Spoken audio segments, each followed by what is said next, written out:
Good evening, guys, and welcome to yet another Valve Hammer video. This time I'm in Portal 2 Source SDK, Portal 2 SDK, whatever, beta. Still in beta, which is amazing. Whatever. So, today I'm going to show you a map I started making after watching Achievement Hunter. If you don't know what the fuck that is, go to achievementhunter.com or just search on YouTube. They do something called Achievement Horse, I think, or just Horse and Pig. Basically what they do is that they play like Halo Reach or Trials Evolution, and they play like custom made maps with like one specific objective, and they have to win, and when they win one map the other player gets a letter, and well, obviously the one who gets horse loses, so it's not rocket science. After watching one of these I figured, you know, why don't I use like the new awesome Portal 2 SDK to actually make a map for them to play. I mean, they haven't played one horse map in Portal. I figured, you know, I wonder how that would work. Since Portal 2 has co-op, I'm like, fuck yeah. So this is a map I started a while ago. I have other projects going, so I haven't touched it in a while, but I wanted to go back and, you know, just keep working at it.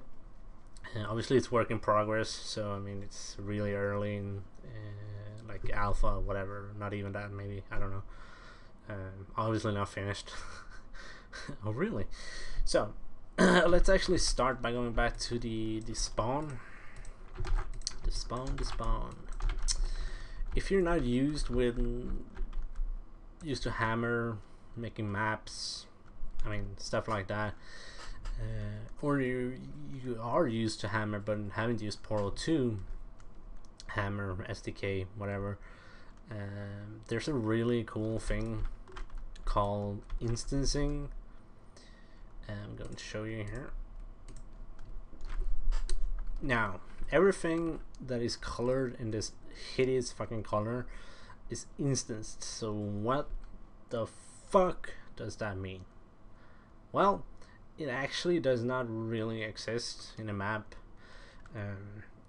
Like for the original Half-Life and Counter-Strike, like on the old engine, old game, they had something called prefabs, and prefabs were basically things that people had made and made a prefab of, so they put it up on their website and people just download it and like, oh, I need a fucking car, yeah, download a prefab and then add it to your map. But that's actually in your map. Instanced things, not really.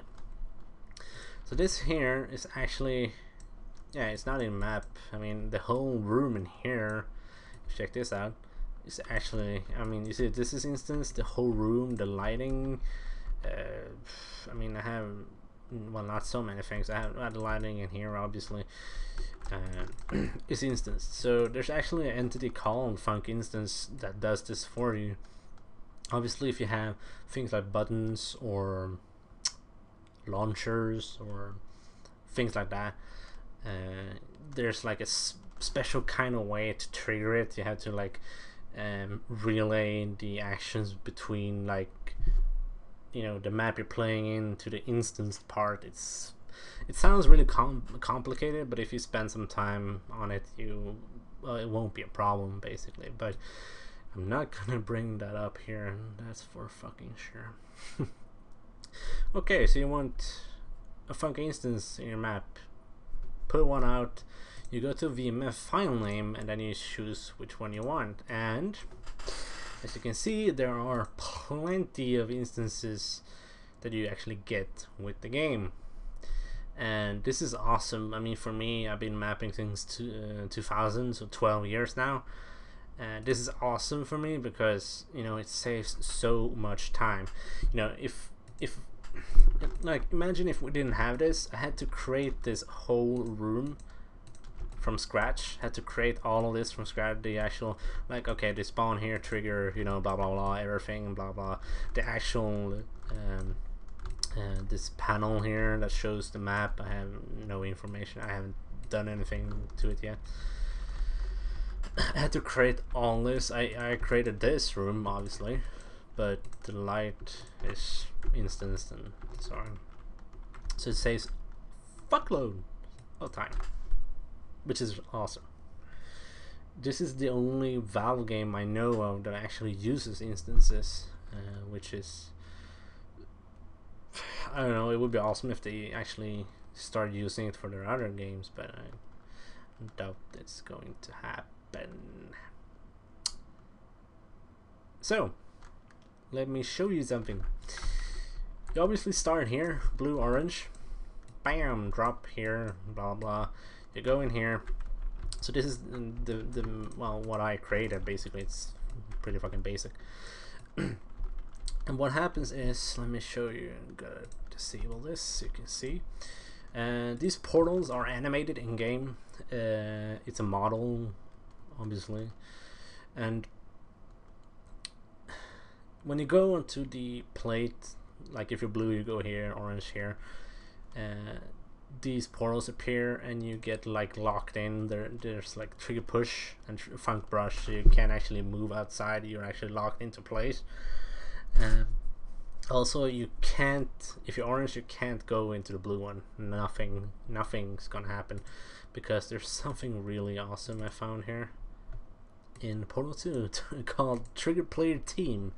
Instead of using like filter names and shit, and you know, filtering everything, you just make this and you tell them like, okay, the dude here, you know, orange.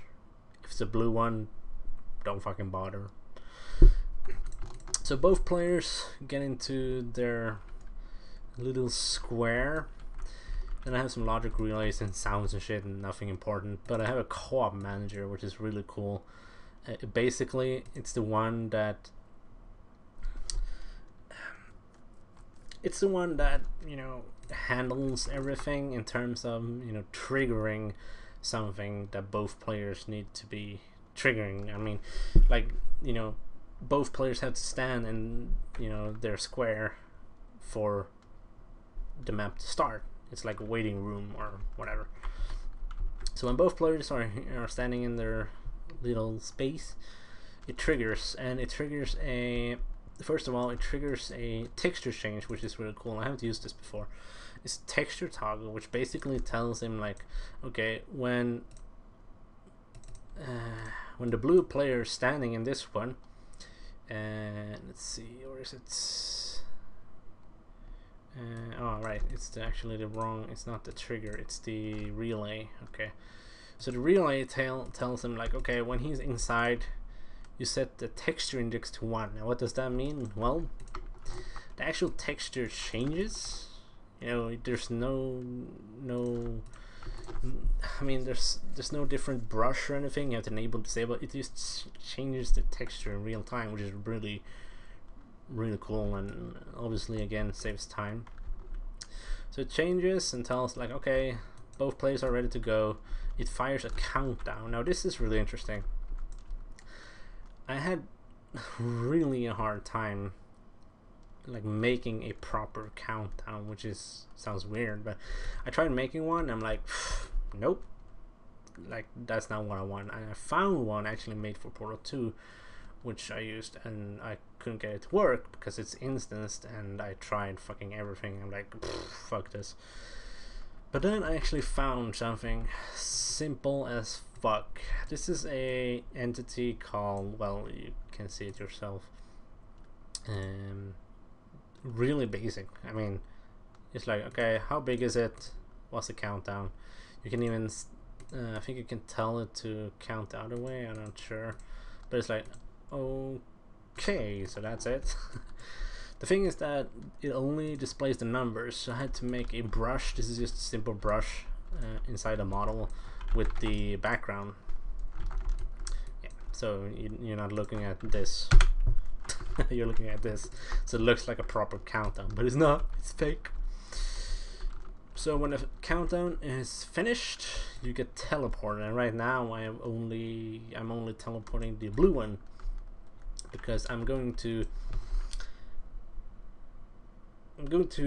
build half the map, half the course, and then just copy paste it basically. So it's going to be the exact same thing. If not, it would be fucking, it wouldn't be fair to much. Oh really? So get teleported here, and when the map is finished, both players have to press this button, which is not going to reset. You press it and that's it, it stays there. And then I'm going to have like one of those co-op things, tell like, okay, yeah, you can start because both players are ready. But right now you just have to press it and it's done. And it removes this force field, so you can actually move, go through the course. It actually triggers Wheatley or the space core, whatever you want.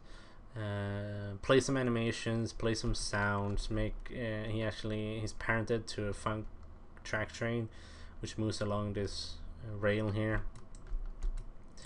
And texture toggle, which basically tells him like, yeah, he's okay. I haven't gotten it to work though. I think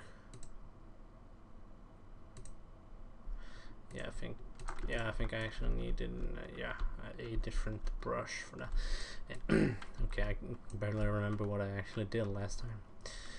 Yeah, so all that happens here, and on this surface here there will be this paint, the speed paint, and all of these are actually the same entity, exactly the same, just copy pasted.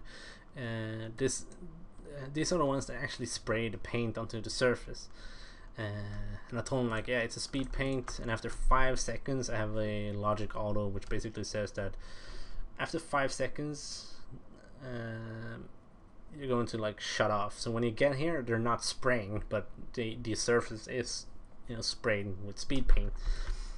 And this is the first part. I think I'll need to actually like turn this 90 degrees or something, so I actually get, because I want both players in the same room so you can see each other with a glass, like a big glass, a wall of glass in the middle, so you can't do anything but you can still see each other, and then rage when the other one actually owns your ass.